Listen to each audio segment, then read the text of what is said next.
Welcome to the 2026 training module on testing and commissioning electrical grids.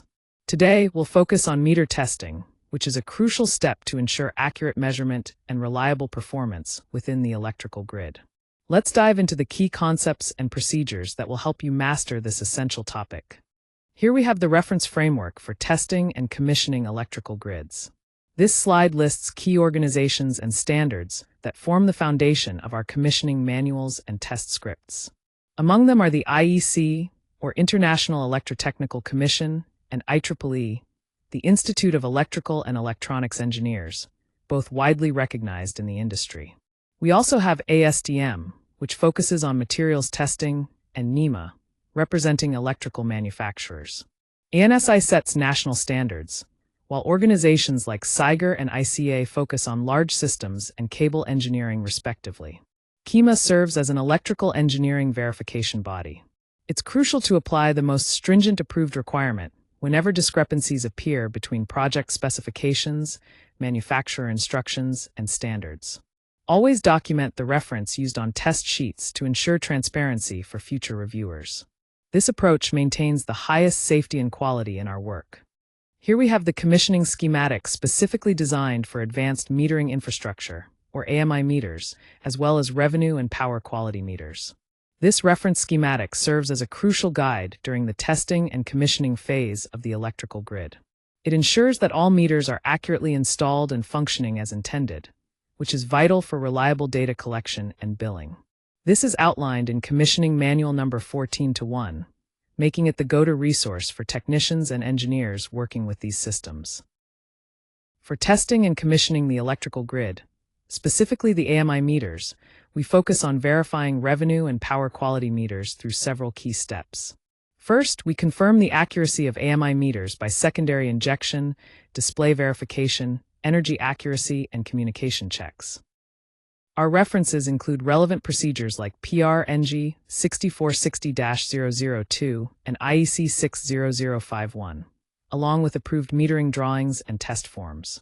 We use calibrated instruments such as the Omicron CPC 100, meter testers, optical photo heads, and laptops with meter software to perform these tests. The process begins with reviewing meter tags, wiring diagrams, communication paths, and ensuring proper access control with LODO and safety measures in place. Then we carry out thorough mechanical and visual inspections, checking labels, seals, terminal tightness, and meter indicators. Secondary voltage and current injections are applied to verify displayed electrical parameters like voltage, current, power, power factor, and frequency. Energy accuracy is tested at various current levels by recording pulses and calculating percentage errors, followed by a creep test at 120% rated voltage to check pulse direction and communication integrity. All readings, errors, and instrument data are documented meticulously, and meters are restored to proper operating conditions before handover. Acceptance criteria require correct meter tags, CT/VT ratios, polarity, and phase sequence. Displayed values must closely track injected values within approved tolerances, and communication tests should show no unresolved alarms.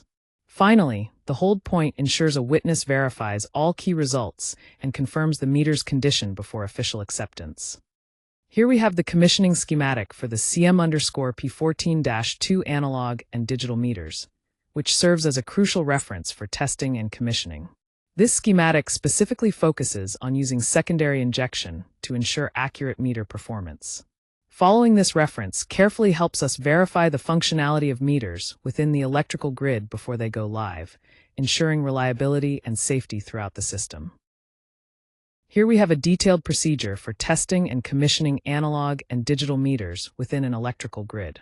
The key objective is to prove the accurate functioning of voltmeters, ammeters, power factor meters, and frequency meters using controlled secondary injection and thorough record verification. We start by confirming all essential details such as meter tags, panel information, scale, CT/VT ratios, and drawing references. Safety is paramount, so before any testing, lockout-tagout procedures are applied, PP is verified, and the work area is barricaded to prevent any live exposure. Next, we inspect the wiring integrity, terminal tightness, and mechanical condition of the meters. Then, using specialized calibrated equipment like the Omicron CPC 100 or a secondary injection test kit, we inject approved test values of voltage, current, power factor, and frequency according to the schematic. Each meter's display is then validated against these injected values by calculating the percentage error. Tests are repeated across low, nominal, and high values, confirming not just accuracy, but also the correct phase relationship and polarity under all conditions. All findings are meticulously recorded, with any selector switches or covers restored to their normal position. For acceptance, all meters must be properly tagged, wired, and scaled, and their readings must fall within the defined accuracy class. There should be no unresolved defects related to polarity, phase relationships, or final indications. The final deliverables include completed test sheets, raw and calculated data, calibration certificates, photos, and a signed witness statement. Notably, there is a critical hold point where a reviewer verifies all test details before signing off, ensuring the meters are set and restored correctly. This process guarantees reliable meter performance and compliance with project standards.